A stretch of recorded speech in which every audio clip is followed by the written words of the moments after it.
Hello, everybody, and welcome to the LFC Transfer Room live stream with myself, Paul, Ricky, and Clem. Thank you guys so much for joining us this evening. Before we get into any of the topics, and we have some juicy ones for you guys today, please make sure to like and subscribe if you haven't done so already. If you have done so, that's absolutely fantastic.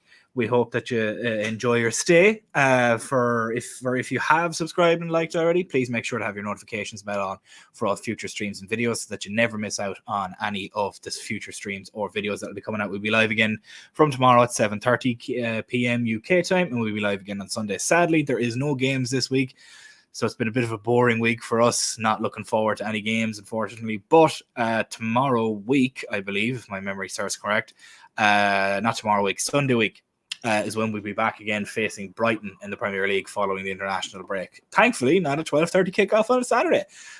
Would you believe? Shock and horror about that. But a couple of the topics that we have to get into today. So Sky Germany Florian Plettenberg has come out and said that he understands that if Xabi Alonso is to leave Bayer Leverkusen at the end of the season, that he will join Bayern Munich over Liverpool. Now, all of the news regarding this seems to be coming out from Germany. There doesn't seem to be any sources from the UK that have indicated any sway in the Spaniards' wants, needs, wishes, whatnot. And Sky Germany and Florian Plettenberg and Christian Falk are all notorious Bayern Munich mouthpieces. They're very Bayern heavy and they very much favour them. So it stands to reason that realistically they're probably trying to put what's in the best favour of the club rather than what's in the best favour of the likes of the league or even a Bayer Leverkusen, because there was obviously reports that Bayer Leverkusen were unhappy with how everything was going, with how Bayern were dealing with it, how Munich were dealing with it, and the fact that they actually, Stephen, were refuting it rather than believing it, because if you just listen to what I said, all the noise is coming from Germany. It's not coming from anywhere else. And the German sports analysts and the German sports journalists are very pro-Bayern Munich. So it stands to reason that they're probably trying to push an agenda. So any news that you hear coming out of Germany, take it with a grain of salt until somebody like a tap-in merchant like Fabrizio Romano starts commenting on it. That would be the only thing to maybe muster some probable news. But, however, it is news, and we'll just go over the logistics of it realistically. Ricky, I'll go to yourself first on this. Alonso going to Bayern Munich. It's a step up, albeit not that big of a step this season, from Bayer Leverkusen, where he currently is. But do you see it as a plausible move? Put yourself in the mind of Xabi Alonso. Do you see it as a plausible move for him, career-wise, life-wise, team-wise, business-wise? Put yourself in Xabi Alonso's shoes and try and take the Liverpool bias out of it for a second. Where would you go? Okay. If I were Xabi Alonso, Liverpool. The only reason is here we have a project. Right now, Bayer is a mess. Everything is falling apart with Thomas Tuchel. I think the right choice is Liverpool. Also, is the only possible way. Also, you were saying like this reporter for Sky, he is going to join Bayer, but yesterday I see on Marca, Alonso is going to stay until next year. Yeah. According to Marca, they're saying we're happy with Alonso. We want to keep under contract. So I think if Alonso is not the mind decide to stay in Leverkusen, I think we should find a solution for club replacement. But I want to see Alonso with us, honestly. Yeah, I completely agree with you, Ricky. It's Alonso seems to probably be the most storybook fit. Tactically, he seems to be the best fit as well, because myself and Paul went back and forth in the group chat earlier where we had our 3-5-2 sort of layout for how the Alonso team could line up, and myself and Paul agreed on Alisson in goal, Kwanzaa, Konate, and Virgil van Dijk as the back three, and then you have your midfield the two, and then the three, if you want to call it that, your two pivots being Endo and Trent, and then you have a midfield three ahead of them of Szoboszlai, McAllister and Jones, and then you have a front two then of Darwin Núñez and Mohamed Salah on the left and right respectively, and myself and Paul agreed on that one. I'm sure if anybody else disagrees or thinks that's a good one, let me know in the comments if you think it is. If you think it isn't, go for it. We'd love to hear the opinions on it. But Paul, I'll come to you next with this. You mentioned as well with some of the stuff that Florian Plettenberg was putting out that there's a question here from John Summers, basically, if who would be the backup choice. You've been fairly hot on Thomas Frank at Brentford. Amorim with Sporting Lisbon is another mention that's there as well. You mentioned in the group chat, if he doesn't come, we'll survive. It's not the be-on and end-all. We didn't get Jude Bellingham, and now look at us. We're tied top of the Premier League table when we thought that was the be-all, end-all at the time. Outside of Thomas Frank and Amorim, because we've spoken about them at length, is there anybody else that would sort of catch your eye, either tactically, stylistically, or even mentally, to come in and fit the role? Well, the fact of the matter is, whoever we get right now will be a risk. So we can't escape that. We just have to make sure we make an informed decision. What I don't want is for us to revert to one of those old recycled geezers, I prefer to take a chance on a young progressive coach.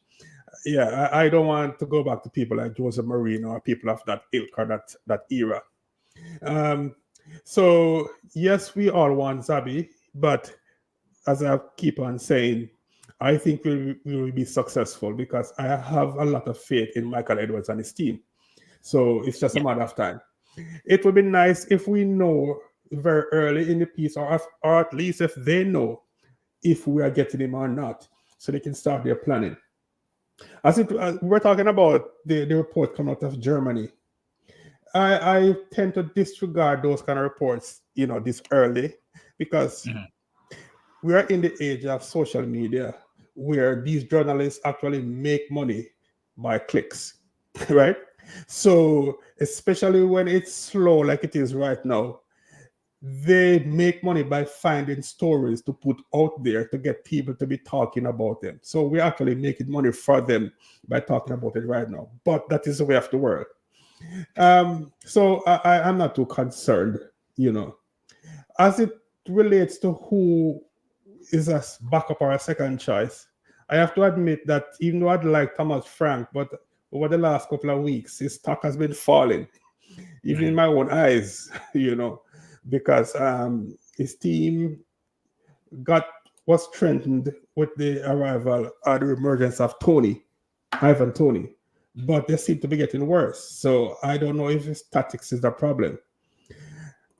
Amorim, I am not too excited about him like some people.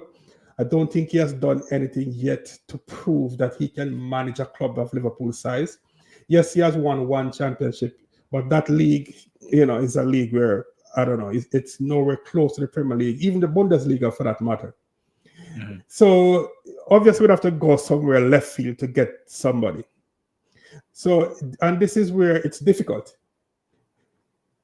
Maybe somebody as far left field, you might say I'm crazy, but somebody like Gary O'Neill might be an option.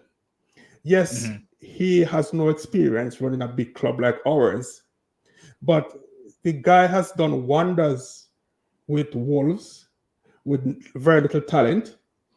The guy kept Bournemouth up the year before when everybody believed that they were gone.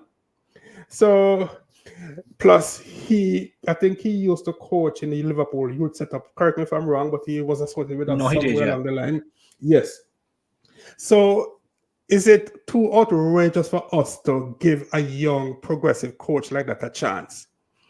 But I would still say there's a 60-65% chance we get Xabi Alonso, because even if we remove our biases, we are the best spot because we are the only club right now that have a manager leaving, but the club is in a healthy situation. Bayern have a vacancy because they are kicking Tuchel to the door. We have a vacancy because our manager is just moving on. So there's a lot of reasons for him to come to us. Yes, he could stay in Germany because his family is there, his kids is in school there. We don't know what his wife wants. So, but we just need to know. But for now, I think we should just not to worry about it. Whatever happen will happen. Our club will survive, and I think with the players that we have, we will be very competitive, not just in England but in Europe for the next 4 or 5 years. Yeah, I completely agree with you. And to the point that you mentioned, it is one of those where you're quite literally walking into a winning situation with the club, in that you're not. You even mentioning about the Portuguese league and the Bundesliga as well. It's only impressive if you don't win it, or if you do win it with somebody other than Benfica, Sporting, Porto, or Bayern Munich. If you win it with a team that's not named in them four, then you have talent and you clearly are able to perform well. Excuse me. Clem, we'll put on our future caps for the moment and assume that he does come to Liverpool. That we wake up 1st of June, the day after the season ends. Liverpool have a Premier League and a Europa League along with the Carabao Cup. And we're all laughing our way to the parade. And the news comes in, and Fabrizio Romano says, Xabi Alonso to Liverpool, here we go.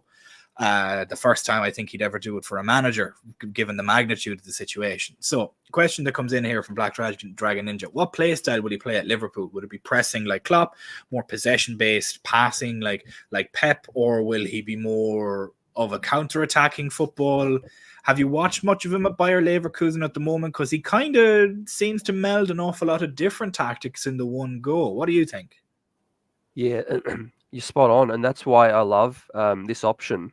Xabi Alonso. Well, firstly, because he's played in the Prem, and the advantage coming in, he knows the club so well.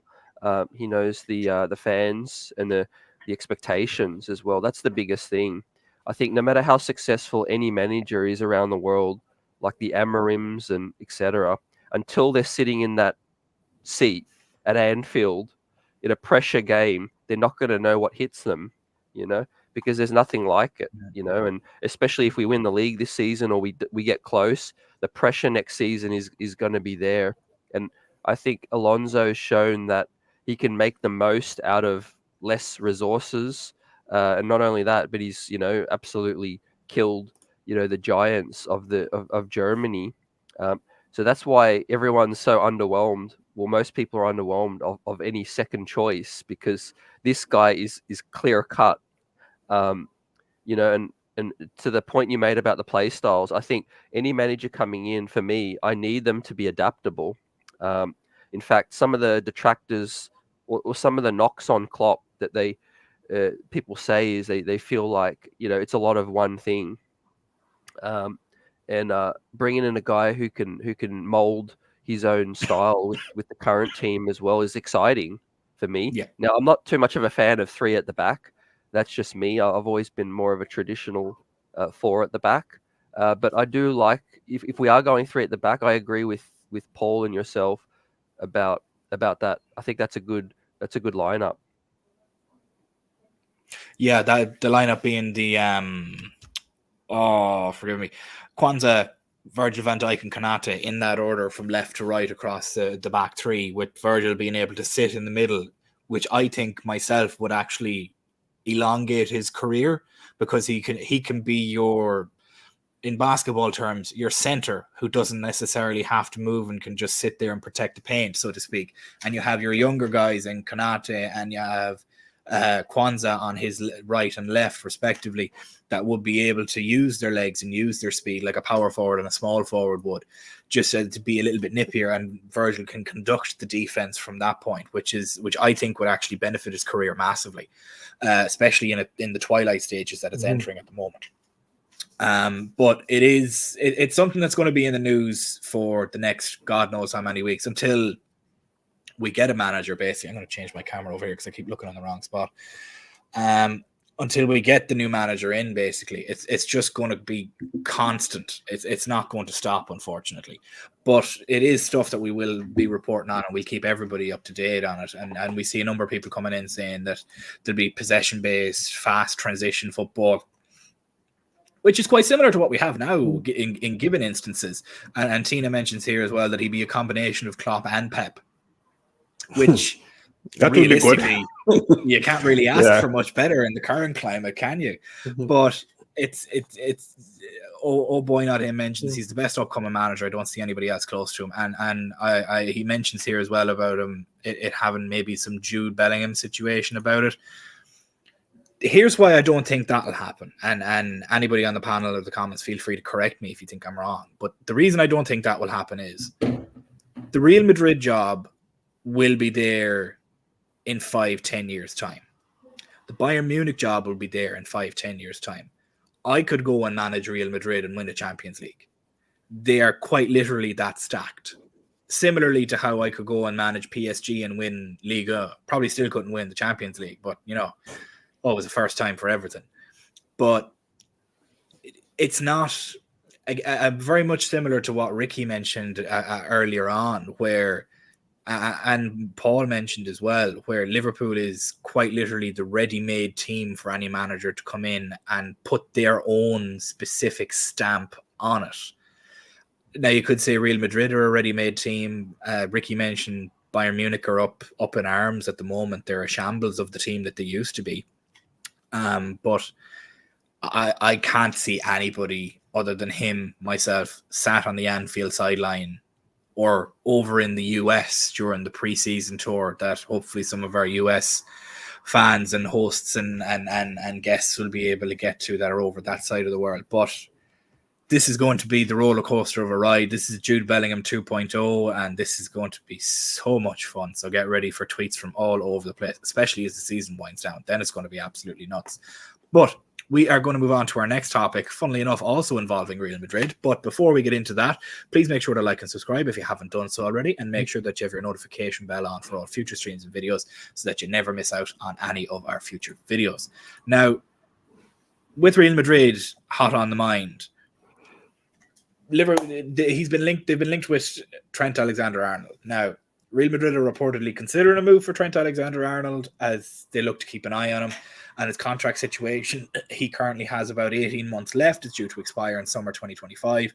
But Liverpool have been shown no desire to even entertain an offer for Trent as it stands at this moment, and are probably very fixed in the moment right now as the first task of both Michael Edwards and Richard Hughes to re-sign Trent, Virgil van Dijk and Mohamed Salah to their new deals.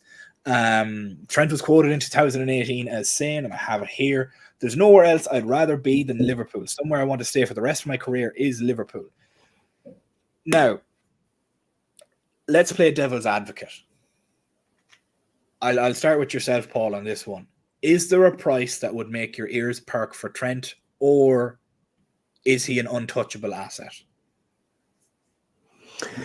Well, Trent is as close to untouchable as you can get.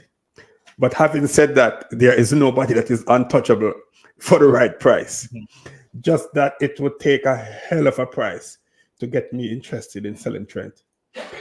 Trent has been with Liverpool, if I'm not correct, from years was probably 6 or 7 years old in the youth academy, and the makes his way all the way up. He's a true Liverpool legend. Mm-hmm. The kind of money that it would take for Liverpool to agree to sell Trent, I don't think anybody would pay that money, because it would be probably north of 140, 150 million. So I don't think it's going to happen. Now, having said that, we need to extend his contract. We need to do that as a matter of priority, because I think he only have a year left on his contract after this year. So we need to do a couple of things. We need to extend his contract. I don't care if it's 300 grand a week or whatever it is. I think he deserves it, and we have the money. So why not? Right? Because failing which, we're going to sell him, and we're going to use that money to buy another player and pay 300 a week or more. So let's just extend his contract. Also, we need to make a decision of the role that Trent is going to be playing permanently in the team. Is he going to be a right back, or is he going to permanently move to the midfield? This has been a topic of discussion amongst Liverpool fans for the last several months. So we need to sort that out. And this is where the formation that we discussed earlier with the 3-5-2 might be the best formation to suit Trent's abilities. But I don't know if I could live with myself to see us selling Trent and then to see Trent star in Real Madrid or in any other colors, because I'm sure he would. So is he untouchable? No, because no player is untouchable. But the amount of money that it would take for us to sell him, I think, is what make him more or less untouchable. Because even the Coutinho money would not be enough. Because I wasn't one of those who wanted Coutinho out. But I also have to admit that the money that we got for that the sale was very beneficial to us, right? Because he went downhill from there, and then we used his money to get Van Dijk and Alisson. But I still don't see a scenario where it makes sense to sell Trent. He's 25, so he's approaching the peak. The guy is just too good. But I want to see his position in the team settled. I don't want to hear this BS about Conor Bradley at right back and Trent on the bench, right? Trent should start. So it's just a matter of, is he going to start at right back, or are we going to put him in the midfield? I am not so sure he is capable at this point to be a lone six, but maybe I'm wrong. Maybe we should try him and see if he can do it. But I want to see Trent in the team, and I also want to see Trent with a new long-term deal, a new 4 or 5 year deal. I don't want to see Trent leave. Yeah, I'd be in the same camp as that. Just sign him, blank check, give it to him. If he wants the sun, moon, and the stars, hand it to him, no matter the cost. That'd be my own personal opinion on it. Ricky, I'll throw the same question over to you. Is there a price tag that you could see? I'll similarly to how I asked you to put yourself in the shoes of Xabi Alonso, put yourself in the shoes of John Henry and FSG, where you could see an offer coming in for Trent.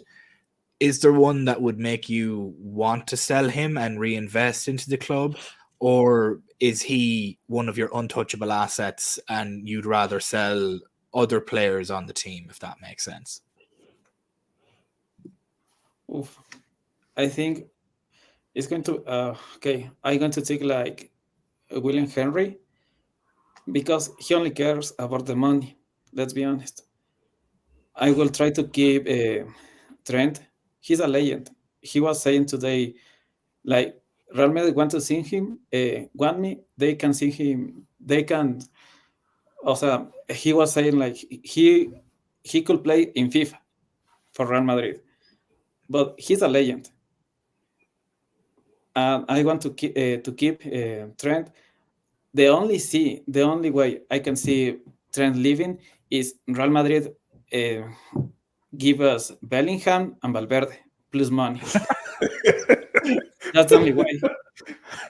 I take that. I'm Brahim Diaz too. So 3 players plus money. Is that the price that you take, Paul? Bellingham and Valverde and a couple of million on top of it, straight swap for Trent. That's the only way. That's fair. Throw Mbappe on it too, just to put the cherry on top. He's important for us. He's a legend. He's like Gerard. He wants to stay playing for us. He's like, I think he can be the one season club is calling like a player who plays his whole life in one club. I think he can be like that. Yeah, I completely agree with you. I think he's very much not so much our generation, because a lot of us will be a little bit older and we grew up watching Stevie G, or we were of a certain age when we were watching Steven Gerrard, not to single anybody out. Yeah, I grew up with Owen Carragher. I'm old. I'm really old. Like, my fondest memory of Liverpool is that the year we won the Champions League, but it wasn't the AC Milan game. It was earlier on. It was the Olympiacos game where we needed to score 3 to go through. And I remember the ball landing to his feet and it just glazing the outside of his foot as it just curled beautifully into the bottom right-hand corner of the goal, the keeper's left. And I remember I still remember it because it was still bright outside. I then ran outside in my Liverpool jersey into my makeshift goal that was out in the back garden, in my backyard. and I try to recreate the same shot. That is quite literally my earliest and fondest memory of Steven Gerrard, and I would have been about maybe 9 at that time. So that just it kind of shows my age a little bit, but it's a while ago. It's nearly 20 years ago now. At That this was stage, 2005, I think. Yeah, 2005. Yeah.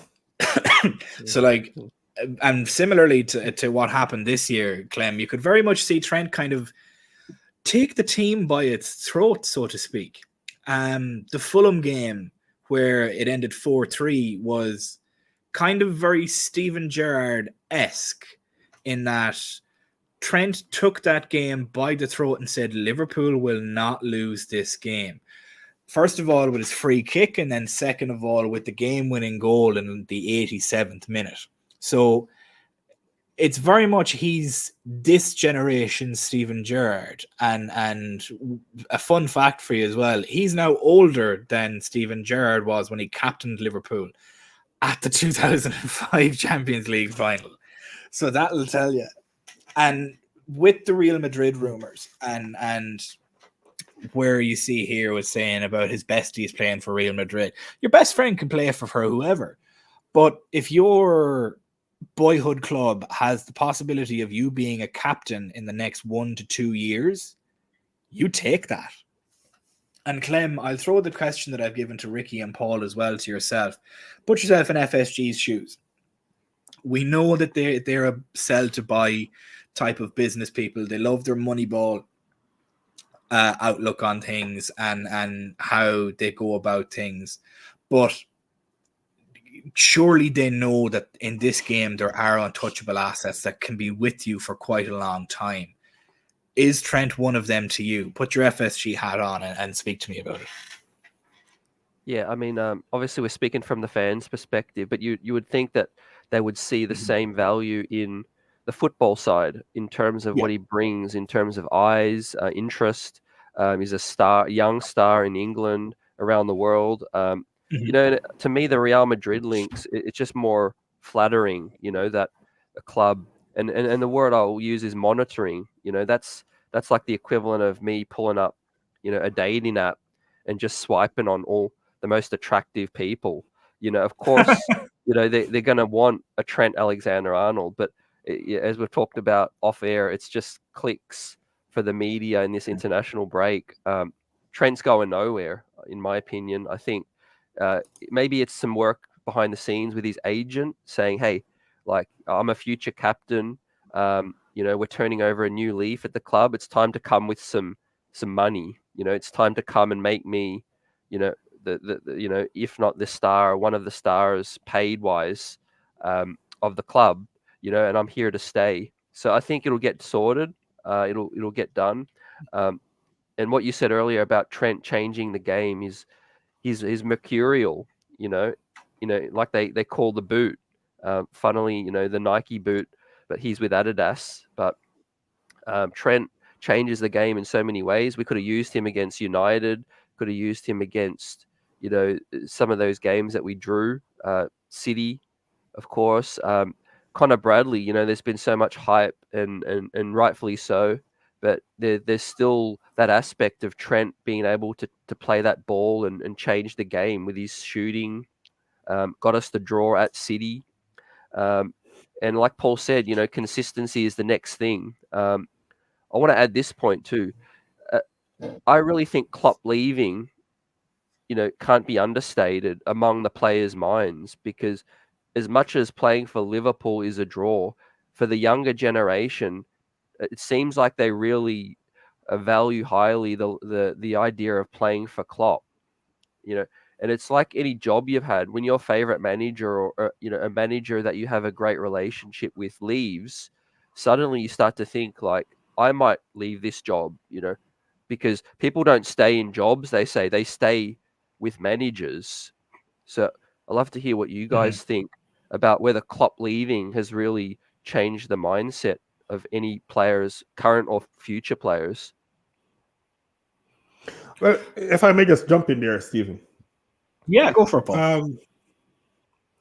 The concern I have about players being, you know, not contented or being upset Klopp leaving really resonates, I would think, among the newer players, because Klopp did a lot of work to get Gravenberch to Liverpool, because Gravenberch obviously was upset with not playing enough at Bayern, and he actually said that he wanted to come and play for Klopp.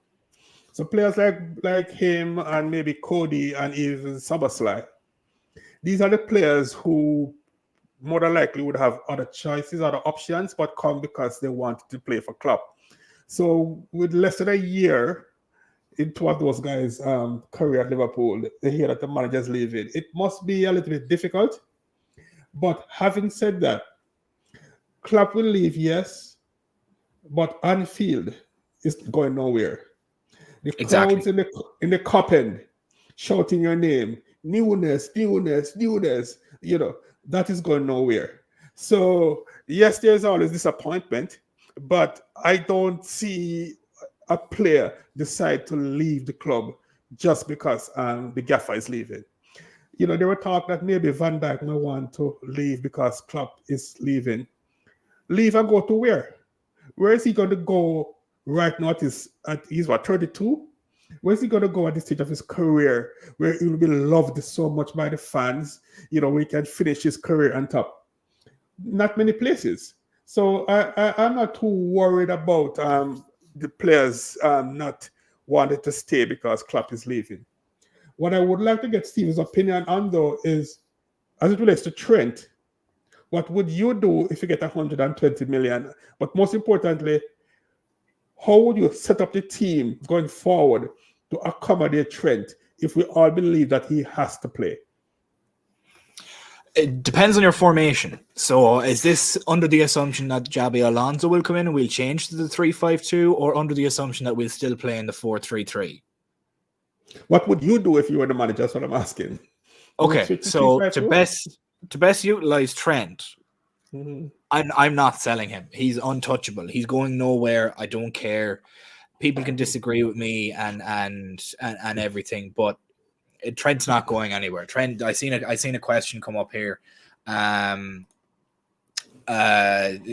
Trent and renew Virgil van Dijk for 2 more years. This is it. Oh boy, not him. If you had to renew one and sell one between Virgil van Dijk and Trent, which one do you sell and which one do you keep and why? Well, I'm selling Virgil van Dijk straight away. He's 7 years older. He's 7 years older than him. That's a no-brainer. First of all, you've Kwanzaa coming through straight away that's come on in leaps and bounds that could very easily take up that spot. Joe Gomez seems to be able to play every position other than a fucking striker and score a goal on the pitch. So to answer your question, Paul, I would set up very similar to Xabi Alonso's 3-5-2, but it'd be more of a 3-2-3-2, if that makes sense, because you'd have a double pivot of Endo and Trent. So I'd allow a double pivot of an Endo and a Trent, and it could very easily move to, what's the word that I'm looking for? So your back three, left to right. Alisson is in goal. You don't need to worry about that. That's going to be the case, no problem. Your back three, left to right. Kwanzaa, left centre back. Virgil van Dijk, central centre back. And Konate, right centre back. In possession, this will be a 3-5-2. Out of possession, it will be a 3-2-3-2, if that makes sense. It's still a 5 in midfield, but it's more spread apart. So Trent and Endo then in your midfield. Endo, more the defensive mind, would be able to sit and be your deep lying, your anchor man, so to speak. For those of you that play FIFA, the player style, your anchor man. Trent would then be your deep lying playmaker or a box to box, so to speak, in my mind, where he can get up, he can get into the half spaces that would be there for the midfield, get in behind the likes of the midfield three and layer balls over, play through balls through, break the lines, break the half spaces, that kind of a thing. The midfield three in front of him. This is where it gets a little bit interesting, because you could very easily have a midfield three from left to right of Alexi McAllister, Harvey Elliott, and Dominic Szoboszlai, but equally so, you could have Curtis Jones, Alexi McAllister, and Dominic Szoboszlai. And equally on top of that, you could have Curtis Jones, Harvey Elliott, and Dominic Szoboszlai, or swap Dominic Szoboszlai for Alexi McAllister. There's 5 midfielders that are there, 4 to 5 midfielders that are there that could interchange between that. And even if you wanted, Alexi McAllister and Trent can swap positions and move up and down and rotate. It leaves a very fluid midfield. And that, I feel, will probably get the best out of Trent and McAllister as well, because they're both hilariously creative players, as is Harvey Elliott, which we'll get onto in a minute, because the dude has nearly 10 goal contributions in his last 5 games for the England under-21s, which is bonkers. And it's having a great surgence of a season. But that would be, and then I have your Salah and Nunez up front, but I'd have Szoboszlai on one of the wings, so to speak, of that midfield 3, where he can push forward and make it a front 3 if needs be. And then Trent could move up into the midfield and be 3-3-1-3. And there's so many variations, and it leads to so much flexibility. You can even drop Endo and Trent into the back line to make it a 5 back line, and have Trent move out to the right, and then you have Konate, Virgil van Dijk, Endo, and Kwanzaa. And that, then you could very much park the bus doing that. The formation that Alonso has, and the likes of the players that he has, like Frimpong, Grimaldo, Florian Wirtz as well, Boniface up front. There's so many creative players that just play free-flowing football. And the ball, the ball is constantly moving. I think in a team where the ball is constantly moving, that is probably the best situation for Trent, because he has the opportunity. He then has the opportunity to throw a pass over the top for Nunez to chase. He can play a ball through the half space to get to Salah, who's on a run behind. He could very easily be on either sort of outside of the box, like 10, 12 yards outside the box on either side of the pitch, and whip a ball in for somebody to get a header on.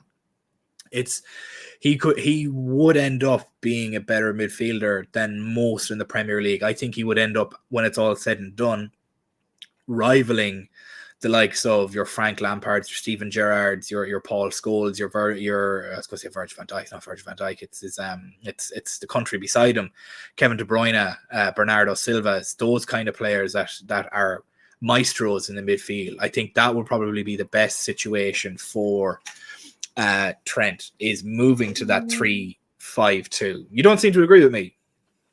Well, a couple of drawbacks to that system. One, it seems like we're going to be a little bit too narrow, especially with the 3 at the back. Who's going to be overlapping to give you that width in possession? And in that scenario, also, ideally you would want your left-sided centre-back to be left-footed. Yeah. Would you agree? So I would and I wouldn't. I think it's overweighted a little bit, but more to your point of who overlaps, you could very easily change that 2-3 midfield system that I have into a flat 5, or even a 1 and a 4, and move Jones out to the left wing where he has played before, and then move Trent over to the right-hand side and have them overlap your Salah and your Nunez. So it's very fluid to a degree. You could very easily change that at the drop of a hat, and it wouldn't take much altering to the team, so to speak. I do agree with you that you would probably need somebody that's more comfortable with their left foot on the left-hand side of that left-sided centre-back, but I'm just going off the team that we have at the moment.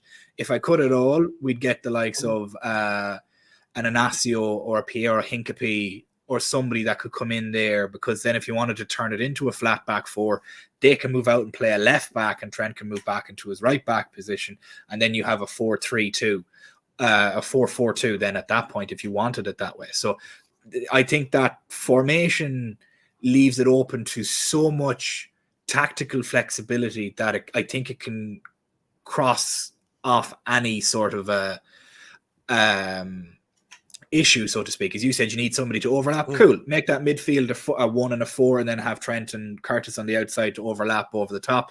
You need somebody to come back and play on the defensive side. If you want your left-sided Centre back, cool. Drop Trent into right back and let them move over then. And then you have your full back four for Clem because he likes his back fours. He likes his traditional side of it. You want to push somebody else up front, move Salah into the middle, move Nunez out to the right, and then you can have Dominic Szoboszlai on the right wing. Or if you want, move Salah to the right wing, Nunez to the middle, move Curtis Jones up to your left wing. There you go. Now you have a 4-3-3 or a 3, whatever way you want to play it. You can play narrow, you can play wide. I think there's an awful lot of variety there. Okay, here my solution quickly. And my solution is assuming that we add no new players. So just based on what we currently have in the squad at the moment, I would slide Joe Gomez over to the left, keep Robbo at the bench. I would have Trent at right back. In possession, Trent would come inside as he does that inverted thing. So he essentially in possession, he would be beside Endo, just in front of the back three. Then Joe Gomez on the left side would not necessarily be the traditional left back going down the wing, right? So basically Trent would be a right back inverting. The problem with having Trent inverting, and there's a problem and there's a solution. First of all, you need a fit Konate because he will be overworked because he will be covering so much space on the right-hand side. And the problem with that formation is that when we look, because it happened to us many times when we tried it, especially earlier on, when we lose the ball in midfield, then Trent has too much distance to cover to try to get back in possession on the right side, especially if the ball is coming down his flank. So the tweak to that is when we lose the ball in midfield, instead of having Trent trying to get back over the right flank to be a right back again, Konate is the right back during that phase. And then Trent would drop back now as a centre back, right? Yeah. And then, the moment you lose the ball, then you're automatically back to a back four, but just that Trent and Konate switch place. Yeah. So, yes, Trent is not the greatest centre back, but he can do a job, especially in a scenario like that. And in any case, in my opinion, the positives outweigh the negatives. We might give up one or two more clean sheets, we might concede a few more goals here or there. But I think we will score more goals. So instead of trying to win 1-0 or 2-1, we might be winning 4-2 or 5-2. Because I don't want to see Trent as part of the midfield tree, but I want to see him at the base of the midfield, which is where he can do his damage. I am not one of those who think Conor Bradley is ready to take over as the full-time right back. Obviously, guy is extremely talented. That's why we need to keep around, But I still believe that our best formation right now with the present players that we currently have is Trent at inverting from the right back. The problem we have is when we have Trent inverting from the right back and then Andy Robertson has to stay back as a centre back. He's not very good at that. Andy is good at speed and going down the flank and trying to square. So in that scenario, he kind of be the odd man out. So that is why I would put Joe Gomez over there if we're going to invert Trent. What I hate though, I hate when Trent is not playing and then you are trying to use Gomez as an inverted fullback, because that is his worst position. To try to have Gomez in the middle to force him to be Trent when Trent is not available, I think is not our best option. But I still believe that Trent is one of the best right back in the world, and we should not take him away from that position, at least not now. Yeah, no, I agree with you. What I think has gone on with this team, and Ricky and Clem, please feel free to jump in if you hear something or want to throw something in as well. I think we've very much in the past 2 seasons gone to a very positionless style of play. Joe Gomez is the prime example of that. Cody Gakpo is another prime example of that, and he's been receiving an awful lot of hate for it recently, which I think is absolutely bonkers in my own opinion. But you have players like Joe Gomez who plays multiple positions. You have Trent who's played multiple positions. You have Cody Gakpo who's played multiple positions. You have Alexi McAllister who's played multiple positions. Curtis Jones who's played multiple positions. Harvey Elliott has played multiple positions. Darwin Núñez is picking up the ball as a centre back at certain points during games as well, and then unleashing the ball up front as well. It's very much a positionless, very fluid way that we've gone into it. And I think stylistically, we could be molded into whatever the new manager wants, which is probably why we're quite the charming prospect, so to speak. But what we'll do is we'll move on from Trent and Madrid and move on to some of the players that have been performing very well recently. As I mentioned, Harvey Elliott being one of them. Currently, as it stands at the moment, him and Tyler Morton got 2 goals and 2 assists, respectively, in their under-21 England game.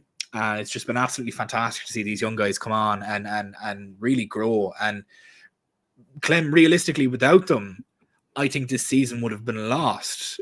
Without all of these young guys coming through, you could try and name them on both hands and you'd run out of fingers. You have Kwanzaa, Tyler Morton.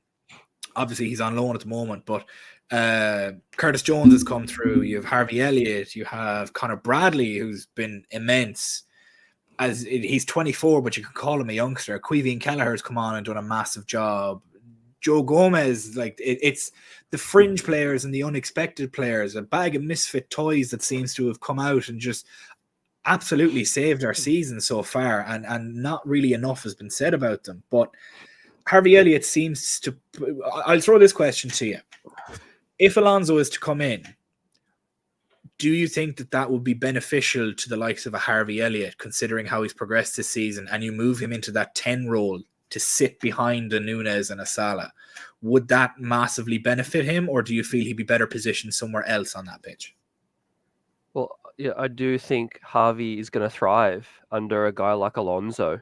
And I also want to, just give Klopp more credit as well. The young players, like you mentioned, Stephen, have definitely made this season what it is. But I think Klopp's the best in the world, and getting the confidence out of these guys as well, the academy.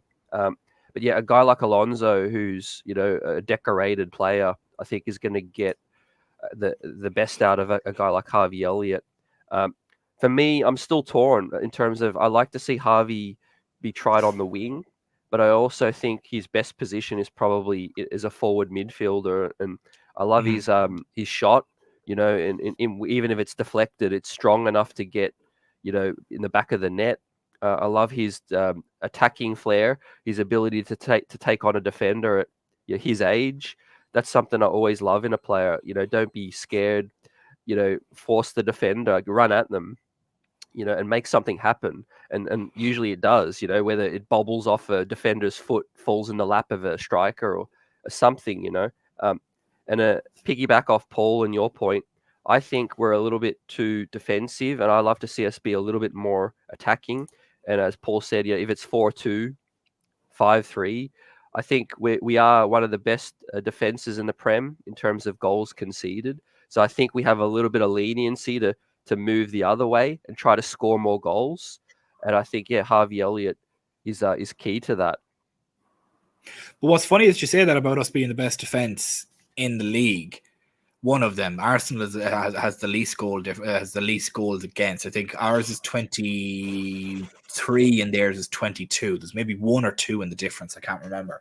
But Arsenal just went off on a tear of scoring goals for fun and now have a goal difference of 46 or 47, but we sit at 39 or 40. So we're not really that far off. And as you say, we're playing very defensively.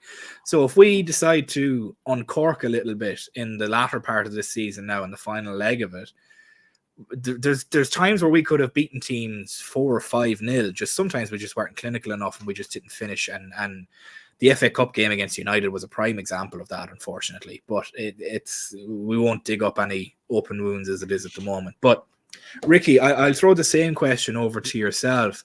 Do you think a player such as Harvey Elliott playing in that number 10 position, the attacking midfielder position, would he benefit more from an Alonso coming in and playing that 3-5-2, or do you feel he would benefit more from a different manager, maybe Roberto De Zerbi, Thomas Frank, Amorim from Sporting Lisbon, or are you very much set on no more than the rest of us?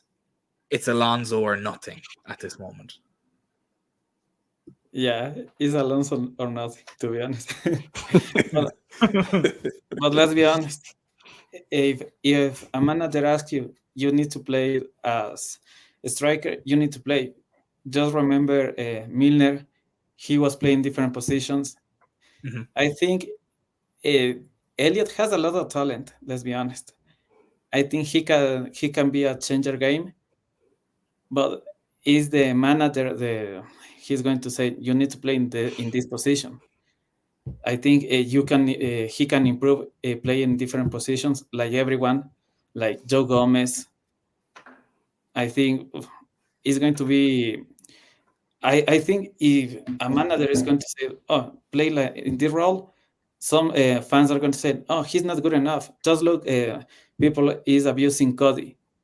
I think he tried to find his place, the right position, and people are upset right now with Cody. So I think it's going to be a big issue, but the manager has the decision, and you need to obey. Yeah, it's as I mentioned earlier, and I think you sort of alluded to that point as well. Is we're very fluid, we're very positionless, and a lot of players seem to be moving into positions they've never played before and are performing well in those positions. And it's great to see. Elliot has played midfield, left, center, attacking, right wing. He's played a multitude of positions, and he's one of Paul's favorites anyway because he's left-footed. Paul does love his left-footers, and he thinks we need. Definitely think we need more of them in the team if they're all going to turn out like Harvey Elliott. I've absolutely no question about that. I think that's why we didn't miss Salah as much. I think having a guy who can cut back onto his left, which is good. I like to see him play that wing a little bit as well because he creates goals or he scores goals. To your original point, Stephen, with England, but it's more so not just the skill, it's the mindset. For a 20-year-old, he's so advanced in his... You nearly think he's 25, 26. Like he's well beyond his years. It's one of them that is just he's fantastic. I didn't mean to cut you off there, Clem, when I cut across you there. He is one of those that just seems way more mature than he is. He's 20. He's not even hit his prime yet. Not even hit his pre-prime. Like that's the scary thing about it. That just show the depth we have in the team. Exactly, and because Kwanzaa as well. Yeah, if you take out Arsenal and Man City, I would suggest that Harvey Elliott and Curtis Jones would start for the other 18 Premier League team. Yeah, and they are probably on the bench in our best 11.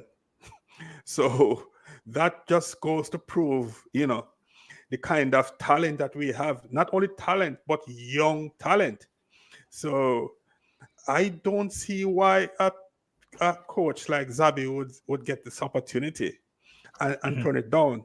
Because there's a very good chance that this might be his only opportunity to coach Liverpool.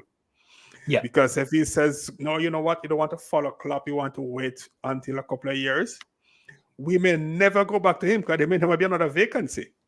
Yeah. And also, right now, his stock is at the highest it will ever be.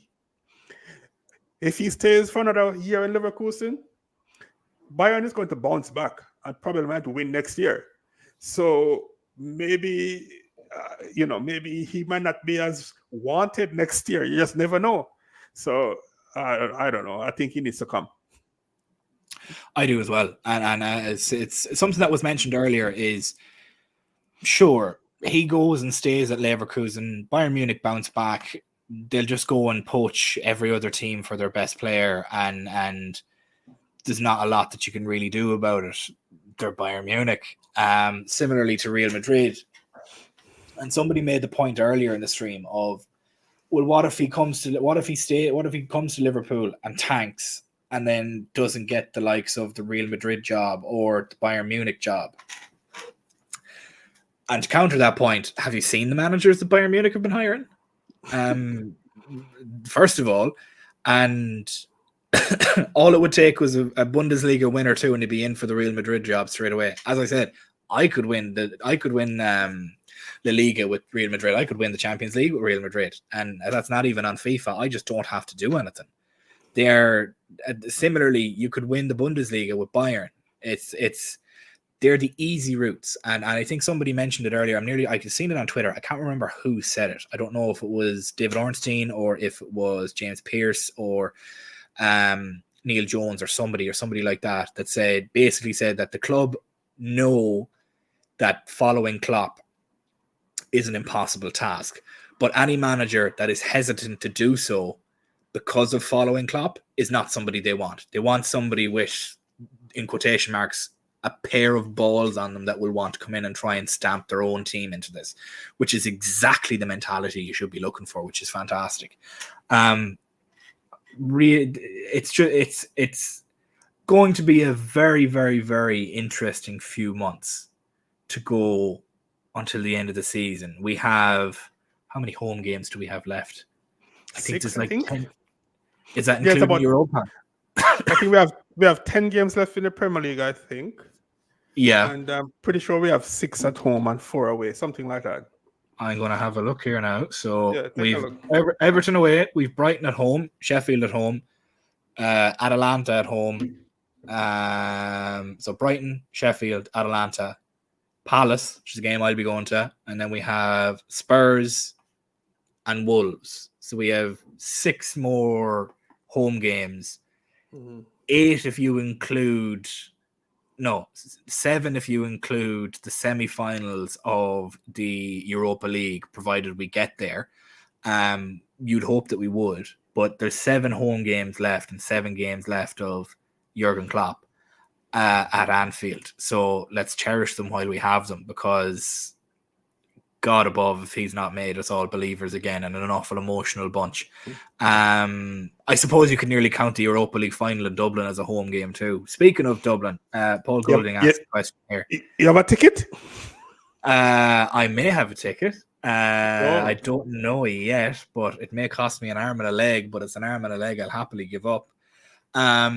Do you think James Lowe, who's an Irish rugby star, Clem, you might be familiar with who James Lowe is with your Australian heritage and watching the World Cup and whatnot.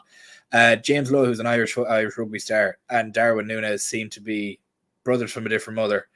I'm going to see if I can actually find a picture of James Lowe here and see what everybody thinks. I can't say that I know, man. I love all sports, but I don't watch enough rugby to call that. But you're going to. I'll share it here and we'll see. Share screen. Where are we? James. I'm sure Lowe. Darwin has quite a few spirit animals. Oh, he 100% does. That's James Lowe. I mean, what sport? Rugby? Really. Yeah, that's rugby. It's an Irish rugby player. No, I don't see it. Yeah. He's too big of a forehead. Like, Jesus, that hairline, my God. No. Oh, time to go to Turkey with that lad. Jesus Christ.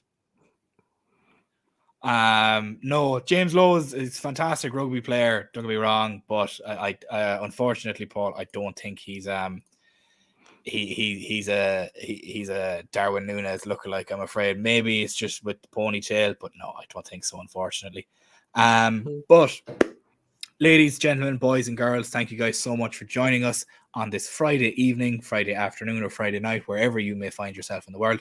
Thank you so much for joining us. Please make sure to like and subscribe if you haven't done so already. Have your notifications on for all future streams and videos so that you never miss out. We are live every day from 7:30 p.m. UK time. We will be live again tomorrow from 7:30 p.m. UK, where we'll have another stream, and we'll be live again from Sunday at the same time. No Premier League football or football of any kind this week that's worth watching, unless you're like watching England lose to Brazil, which will be tomorrow evening. That'll be 7 p.m. UK time. But with that being said, we're not back again to the Premier League until the 31st, which thankfully after an international break is not a 12:30 kickoff, which you love to see. But please do go enjoy the international football, support whatever team you're supporting. I know I will not be watching Ireland play because we're about to get our shit pushed in by Belgium over the weekend, and it's just not going to be enjoyable. I know at the moment, I think Northern Ireland, where Conor Bradley plays, are currently 1-1 against Romania. So Mihai, who's another one of the hosts here, will be very happy with that result so far. But thank you guys so much for watching. For myself, Paul, Ricky, and Clem, thank you so much for joining us, and I hope everybody has a wonderful rest of their day.